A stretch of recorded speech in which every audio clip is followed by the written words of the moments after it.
Assalamualaikum warahmatullahi wabarakatuh. Hai, gimana kabar kalian? Semoga baik-baik aja ya di tengah pandemi kayak gini.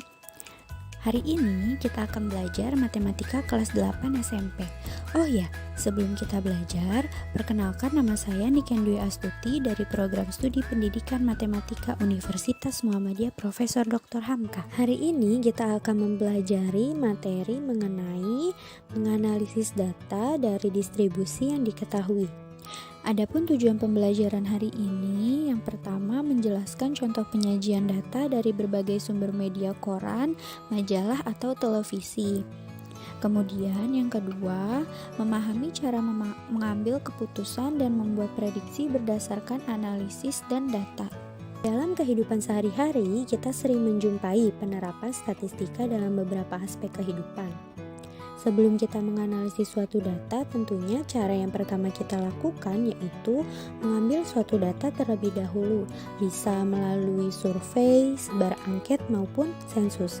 Kemudian yang kedua, setelah kita mengambil suatu data, kita sajikan data tersebut dalam bentuk diagram batang, diagram garis, dan diagram lingkaran. Nah, pada pembelajaran kali ini kita akan mempelajari bagaimana cara menganalisis, membaca suatu data distribusi yang diketahui.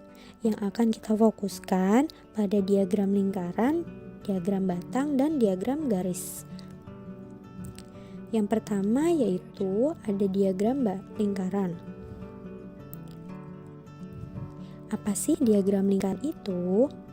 Diagram lingkaran adalah sebuah diagram yang berfungsi untuk menampilkan sebuah hasil data atau hasil angka yang digambarkan ke dalam bentuk lingkaran. Pada diagram lingkaran memiliki 3 bentuk diagram. Yang pertama, diagram lingkaran biasa, yaitu bentuknya angka. Kemudian yang kedua, diagram lingkaran derajat, bentuknya derajat. Kemudian yang ketiga, diagram lingkaran sebagai persentase. Yang pertama kita pelajari yaitu diagram lingkaran biasa. Diagram lingkaran biasa atau langsung menunjukkan data tidaklah sulit. Membuatnya juga tidak sulit. Ini dikarenakan batas antar lingkaran tidak perlu kamu hitung. Kamu cukup memperkirakannya saja.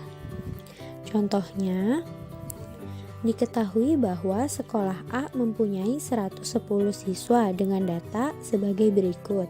Yang pertama, siswa yang mengikuti ekskul taekwondo sebanyak 30 siswa. Kemudian yang kedua, siswa yang mengikuti ekskul memanah sebanyak 20 siswa. Yang ketiga, siswa yang mengikuti ekskul atletik sebanyak 10 siswa. Kemudian yang keempat, siswa yang mengikuti ekskul sepak bola sebanyak 40 siswa. Nah, di sini cara membuat grafik diagram lingkarannya seperti yang pertama tadi dibahas. Batas antar lingkaran tidak perlu kamu hitung, kamu cukup memperkirakannya saja. Di sini kita lihat dari yang paling kecil.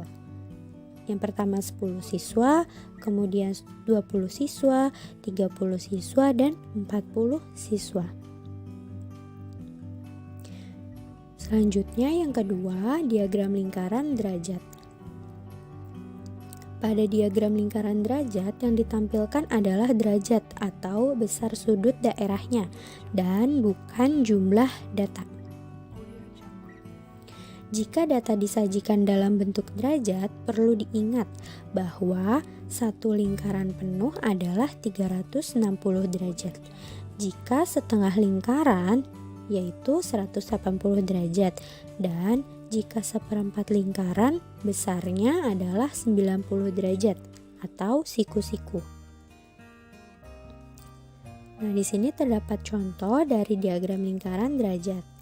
Yang pertama, data yang sudah benar-benar jelas kuantitasnya adalah kelapa, yaitu 60 derajat. Di sini kita lihat pada diagram lingkaran derajat. Di sini yang sudah diketahui yaitu besarnya kelapa adalah 60 derajat. Kemudian yang kedua, data yang belum tertera padahal sebenarnya sudah jelas adalah padi dan jagung. padi itu dengan ukuran setengah lingkaran berarti 180 derajat, sedangkan jagung menempati daerah siku-siku berarti 90 derajat. Kemudian yang ketiga, data yang harus dihitung adalah data kopi karena belum diketahui berapa besar derajatnya. Di sini untuk menghitung data kopi bisa langsung ditentukan besar derajatnya. 360 derajat sama dikurang 60 derajat ditambah 180 derajat ditambah 90 derajat. Tadi besar satu lingkaran itu 360 derajat. Kemudian 360 derajat dikurang 330. Maka hasilnya 30 derajat. Jadi besar derajat kopi yaitu 30 derajat. Selanjutnya yaitu ada diagram lingkaran persen. Nah, di diagram lingkaran persen ini biasanya disajikan dalam bentuk persentase. Kemudian yang kedua, satu lingkaran bernilai 100%. Akan terbagi menjadi beberapa bagian sesuai banyaknya kategori data. Tadi pada diagram lingkaran derajat, besar satu lingkaran itu 360 derajat. Nah, sedangkan pada diagram lingkaran persen ini, satu lingkaran bernilai 100%. Jika sudut siku-siku 90 derajat atau 1/4 lingkaran, berarti 25 derajat. Nah, di sini kita baca data pada diagram lingkaran di atas. Pengguna internet Indonesia tahun 2016 paling banyak ialah orang berumur 35-44 tahun sebanyak 29,2% atau 38,7 juta dari 132,7 juta total pengguna. Dan yang minim menggunakan internet adalah orang yang berusia 55 tahun ke atas. Selanjutnya, terdapat contoh dari diagram lingkaran persen. Nah, di sini kita membaca diagram di samping. Yang pertama, persentase data yang sudah jelas pada diagram di samping yaitu sapi 20% dan kuda 10% yang sudah diketahui pada diagram lingkaran persen ini. Persentase data yang belum tertulis namun bisa langsung diketahui adalah domba. Karena terletak pada bagian sudut siku-siku 90 derajat atau 1/4 lingkaran berarti 25%. Kemudian untuk menentukan persentase daerah ayam, kita lihat luas ayam dan sapi pada diagram adalah setengah lingkaran. Nah, di sini ayam dan sapi menempati daerah setengah lingkaran. Setengah lingkaran itu berarti 50%. Nah, di sini sudah digunakan persentase sapi 20%. Maka sisanya dari 50% sudah digunakan 20%, maka sisanya 30% adalah persentase ayam. Kemudian yang keempat, menentukan persentase kerbau. Luas kerbau dan kuda adalah 1/4 lingkaran. Kuda dan kerbau menempati 1/4 lingkaran, berarti 25%. Nah, kemudian dari 25% ini sudah digunakan oleh kuda 10%, berarti sisanya 15% persentase kerbau. Kemudian selanjutnya yang kedua, ada diagram garis. Pada diagram garis, penyajiannya berupa area yang dibatasi dua hal, yaitu garis vertikal atau garis tegak lurus dan garis horizontal, yaitu garis yang mendatar. Pada garis horizontal terisi kategori atau pengelompokan dari data yang ada. Sedangkan untuk garis vertikal menunjukkan kuantitas dari kategori data tersebut. Nah, di sini kita membaca grafik dari diagram garis pergerakan rata-rata nilai tukar.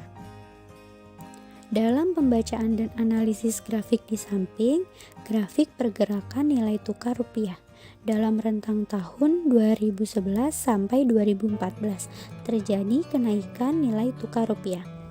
Dari tahun 2011 sampai 2014 terjadi kenaikan tukar rupiah. Selanjutnya, apabila terdapat dua hal atau lebih yang disajikan dalam diagram garis, maka garis dalam diagram dapat dibedakan dengan dua warna, seperti diagram grafik penjualan smartphone berikut. Dalam pembacaan dan analisis diagram garis pada grafik penjualan smartphone di samping, pada waktu 2017 Q4, penjualan Apple dapat melebihi penjualan Samsung. Nah, di sini terdapat dua kategori, yaitu Apple dan Samsung. Kita lihat warna dari Apple dan warna dari Samsung berbeda. Pada waktu 2017 Q4, penjualan Apple dapat melebihi penjualan Samsung.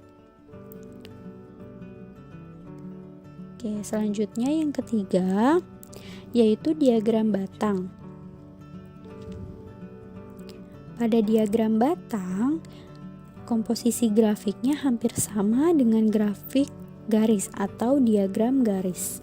Diagram batang ini biasanya digunakan untuk menampilkan data yang berupa kategori dan data tahunan. Kita lihat dari diagram batang di bawah ini. Diagram batang di sini menunjukkan hasil pemilihan dari ketua OSIS.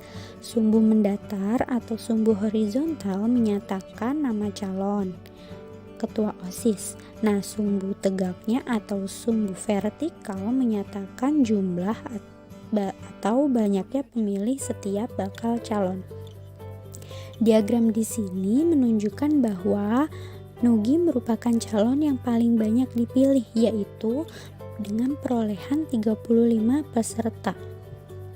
Sedangkan Abdul merupakan calon yang paling sedikit dipilih dengan perolehan suara 12%. Oke, kemudian terdapat jenis-jenis diagram batang.